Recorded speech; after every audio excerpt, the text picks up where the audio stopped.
عمرك جربت تحلية البنجر مع الشيف أحمد تيتو؟ الطعم حكاية.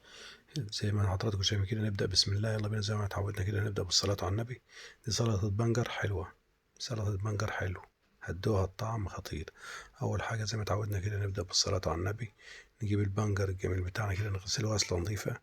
أهم حاجة نغسله غسلة كويسة، عشان المية اللي يتسلق فيها البنجر دي نحتاجها نشتغل بيها. نغسل طبعا معانا البنجر بالشكل ده، ونحطه بقى على النار، ونسيبه بقى لعند ما يستوي خالص على النار. بعد ما يستوي طبعا خلاص نسيبه يبرد شوية. نقشره، هو بيتقشر بيبقى سهل التقشير بعد ما بيتسلق، بيتقشر بالإيد مش محتاج سكينة ولا أي حاجة.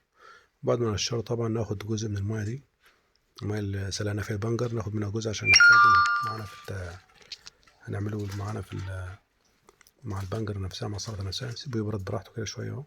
نصفي طبعا البنجر، المية اللي سلقنا فيها البنجر هنحتاجها. ونبدأ بقى كده بسم الله نقطع البنجر كده، صلوا بينا على النبي كده. نقطعه كده تقطيعة كويسة، مكعبات صغيرة كده، أو أي تقطيعة تحبوها. طبعا نحطه بقى هنا البنجر، ننزل بقى بالمية بتاعة البنجر اللي صفيناها دي. طبعا بنجر مغسول كويس، مغسول غسلة نظيفة، عشان المية اللي اتسلق فيها البنجر ناخد جزء منها. تحط بقى عليها معلقتين سكر أو عسل حسب التحلية اللي انتوا عايزينها. في ناس بتفضل سكر، وفي ناس بتفضل عسل أبيض، حسب المتاح عندك واللي انت تفضله. ننزل بقى بالسكر معانا بالشكل ده، ونقلب السكر كويس. يفضل هو يكون سخن عشان يدوب بسرعة معانا، عشان السكر طبعا مع الحاجة السخنة بيدوب بسرعة. نقلب السكر، وندوبها حسب السكر، التسكير دي حسب الرغبة اللي احنا عايزينها. بعد ما نقلبه بالسكر ننزل بقى فيه بالبنجر بتاعنا المتقطع بالشكل ده، ونقلب كله مع بعضه. نقلبه تقليبة كويسة كده، ونسيبه بقى يبرد شوية.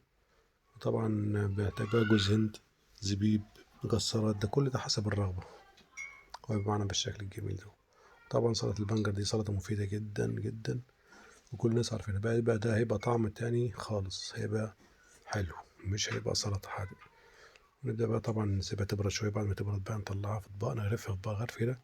ونزل بقى رشة جوز هند على الوش، رشة زبيب حسب المتاح عندنا، زبيب، جوز هند، مكسرات، حسب الرغبة طبعا. وزي ما حضراتكم شايفين كده، وبألف هنا وشفا. لو عجبكم الفيديو ما تنسوناش في التعليقات بقى، وبألف هنا وشفا بصحتين على قلب الجميع. ولو عجبكم الفيلم ما تنسوناش